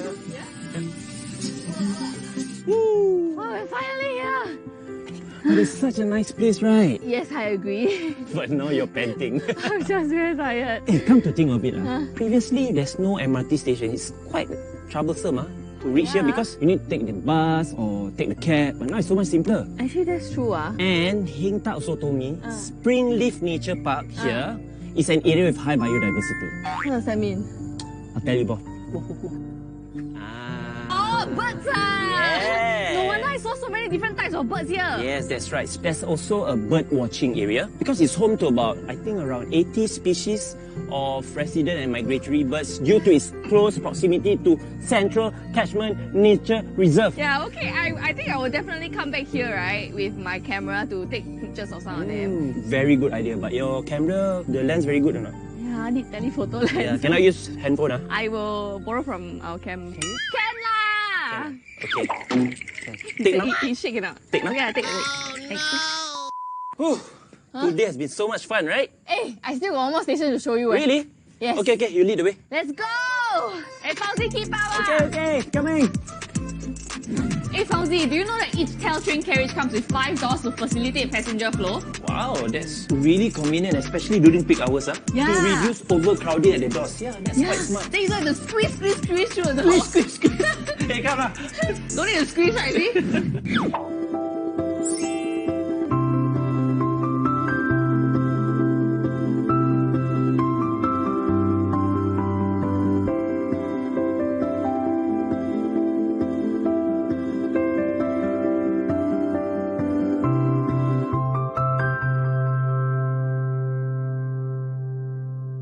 We are here!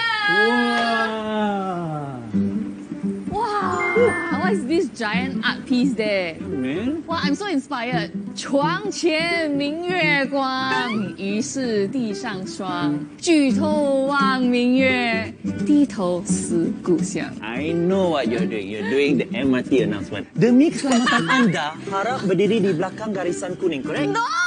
That was actually a poem by a very famous Chinese philosopher named Li Bai. Do you know that this art piece actually takes inspiration from the area around the MRT station? I don't know. So, namely Teachers Estate, where most of the roads there are named after famous poets and philosophers. So just now the poet that I was reciting was actually by Li Bai, who also has a road named after him named Li Bo. Oh, you're quite knowledgeable, huh? I'm actually Miss Knowledgeable. He's very good. Okay, I need you to meet my friend. You also Miss Popular? Popular? Oh, wow. I want to be popular. Everything you, huh? Let's go, let's go. Okay. 春眠不觉晓，处处闻啼鸟。 Hey, Miss Knowledgeable. Huh? Is that your friend that we're meeting? No leh, but she's wearing the same polo tee as Heng Tak leh. I don't know where's my friend. Maybe you can get her to help. Come. Hello. Hi. You're wearing the same polo tee as my friend at Springleaf. Do you also work on this station? Yes. Maybe get your name, please. My name is Shafika. I'm one of the project engineers for this Lentor station. That's great to know. Then maybe you can share a little bit about the design of this station. This station is heavily influenced by nature. 4 entrances are curved, inspired by the shape of leaves. These columns resemble tree trunks that branches out to support the roof. I see it now. This is the tree trunks you're talking about, right? Yep. Hey, by the way, I'm supposed to meet my friend. He said he's at exit 5. Do you know where it is? Hey, hello. I Sorry, I'm a bit overexcited. Open your eyes, huh? Fine. Don't mind my friend, she's always excited like this. By the way, Shafiqah, thank you so much for sharing about this station just now. And thank you for all your hard work. Maybe you can meet again soon, huh? Sure. I shall take my leave now. Okay. Bye, Shafiqah. Bye. Come. Meet again soon, huh? Yeah, like if I take the train here, how? Okay, he's reaching. What's your friend? There he is. Hello. Nice to see you. Hi, Harry. Hi. This is my friend Fauzi. This is my friend Harry. Hi, Fauzi, this is Fauzi. Harry. Yes. Nice to meet you. Nice to meet you. I hope you don't wait too long for me. It's a short while. Not so long. We were exploring the station anyway.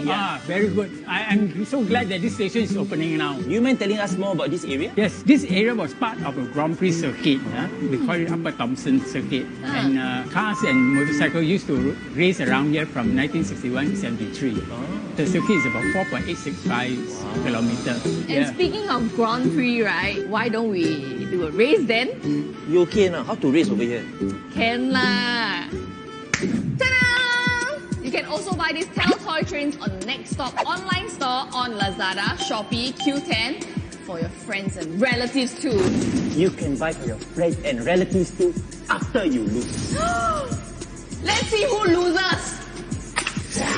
3, 2, 1, go!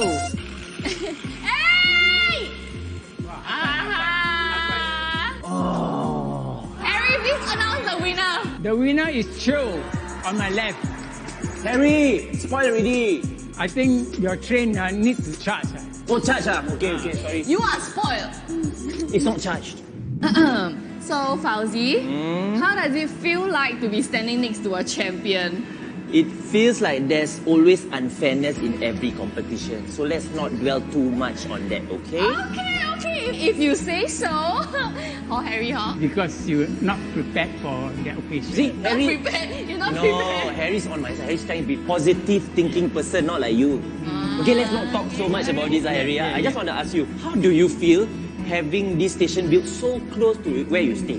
We are very excited over this station because this line is for us rated since 2013. It was just been approved in Parliament and then we started a chat group. Wait, you started a chat group? Yes. For the development of this MRT station? Yeah, this development now is so convenient for our family. We can actually travel all over Singapore to the east and to the north. So what we do is we will use our bike and travel around with the MRT because I think we will help the environment such a bike. I know what you're trying to do. You're trying to do your part to reduce carbon footprint by not driving your car, correct? Precisely. And I think that it is really very convenient because since you stay opposite the MRT station, so it's quite pointless to have a car. Sell your car already. Almost. Almost. Okay. Thank you, Harry, for sharing all this with us and thank you for your time. Thank you for joining me and meeting me at this station. Yes. Cycle safe. Cycle safe, yeah. Cycle safe, yes. Yeah. Bye-bye. Thank you, Fauzi, for joining us today. I've had a lot of fun with you, especially when I defeated him at the race. Still on that again. Never mind, we'll challenge again another time. Sure. Fauzi, what are your thoughts about today? Today has been really fun, especially now that I know that there's an MRT station that is closest to one of my favourite prata spots in Singapore. Very important. Food again. Secondly, I discovered Springleaf Nature Park. It's in Singapore. I didn't know about it. Did you know? Actually, me too. Right. It's quite a nice place. Maybe you can exercise there more. Yeah, I think it's very cool that this MRT station has brought us closer to places that we would never go to in the first place. Yeah, because it made it more accessible. Yes. And also to test you guys, right, to see whether you have watched our video fully, we're going to ask you 2 questions, okay?